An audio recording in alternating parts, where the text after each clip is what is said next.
We already have significant representation among progressives in our administration, but... During an interview on NBC with Lester Holt, Joe Biden made one ridiculous comment. Actually, several ridiculous comments. But there's one I want to focus on specifically. Let me show you the clip here from that discussion. Have you considered, for the sake of national unity, selecting or nominating a Republican, someone who voted for President Trump?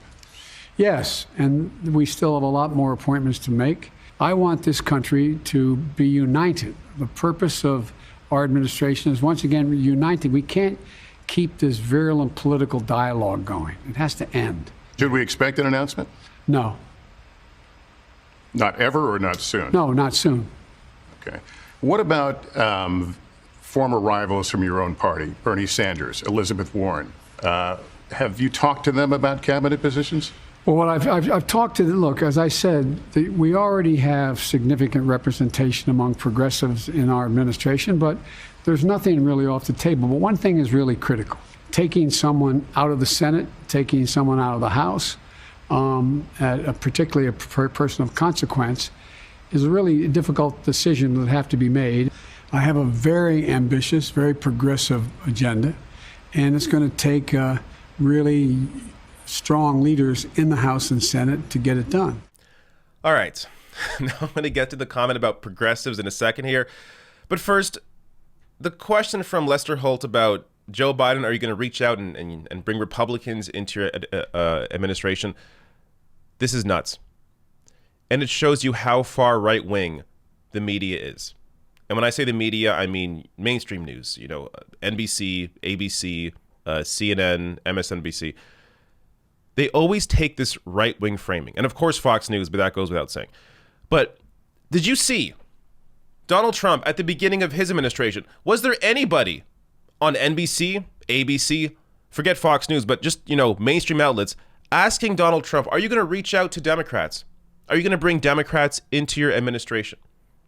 Was that idea ever brought up? Understand that when it comes to how politics is absorbed by the populace, it all comes down to framing, how the media frames these issues. Because the question is framed as a way of unity, are you going to be a uniter and reach out to Republicans, then people at home watching think that the default position is, Democrats should be uniting by reaching out to Republicans, when that is completely insane. After 8 years of obstruction of Barack Obama, and then the 4 years we've just gone through with Donald Trump, why the hell would you want any of these people in your administration? But that is never the way the media frames this issue. Now, going on to the progressive part of this. So let me bring up, first of all, just the image here of the clip, but I'll get to some information in a second. But Bernie Sanders and Warren. I have no issue with his answer when it comes to Bernie and Warren specifically, because it is true. They need the numbers in the Senate. And if anything, when it comes to someone like Bernie Sanders, I think he would likely be muzzled if he were in a Biden administration. He would be unable to do what he wants to do because the administration would not let him. So he may be better used in the Senate, and with the numbers they have, they need those votes. So I'm perfectly fine with that part of it. But the idea that there is significant representation of progressives already in the Joe Biden administration is nuts. That's just not who? Name somebody. Who are you talking about? And I'll get to in a minute what I think he means by that. And this is also the issue with the word progressive that I might as well just get to now. Progressive means too many different, or it has been used in way too many different ways. It's been used as a way by people that are actually on the left or working class to discuss people like Bernie Sanders as being progressive. But it's also been used by people like Nancy Pelosi or Joe Biden to say, that they're progressives. If we're talking about a Bernie Sanders style, a working class representative, then no, Nancy Pelosi, Joe Biden do not fit into that label.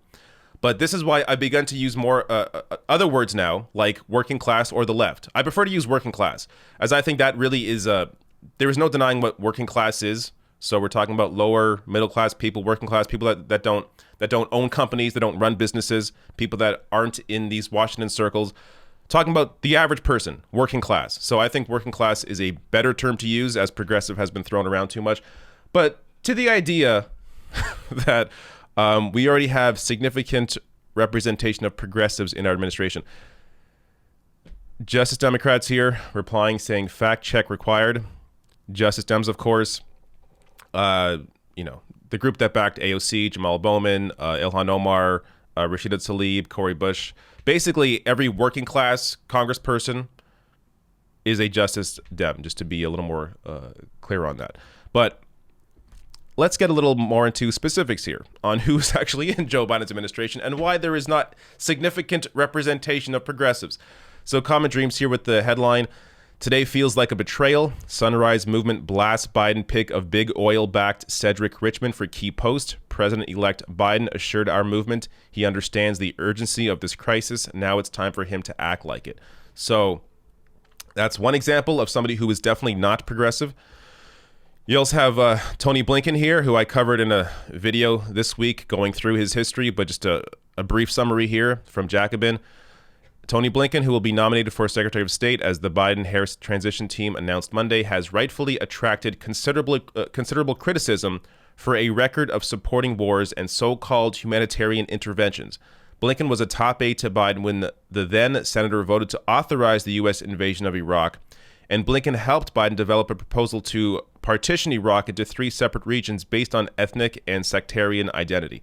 And in fact, Blinken is credited for potentially being the reason Joe Biden backed the war in Iraq. And that is just one example. He also was more hawkish or more conservative when it came to Libya. Blinken supported bombing Libya when Biden actually didn't.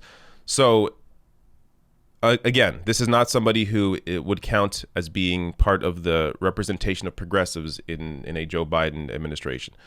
Then there's also Michelle Flournoy, considered the favorite to lead the Pentagon, though this hasn't been officially announced yet. Not only is she on the board of a military contractor, Booz Allen Hamilton, but she co-founded the hawkish center-left think tank Center for New American Security, which receives significant funding from the weapons industry, including General Dynamics Corporation, Raytheon, and others. So again, this is somebody who is not a representation of the left.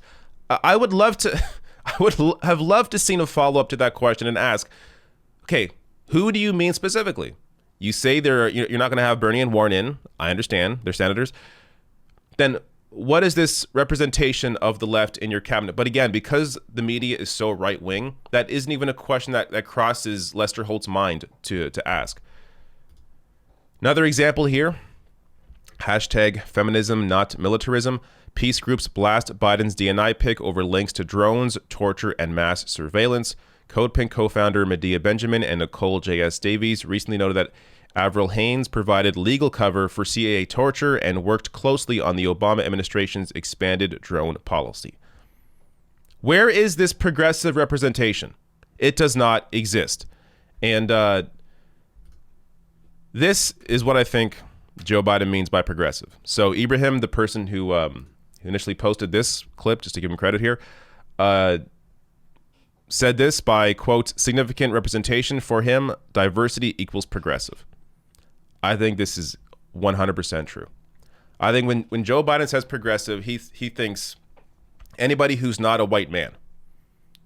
We have many people in our administration who are not white men, so we have many progressives.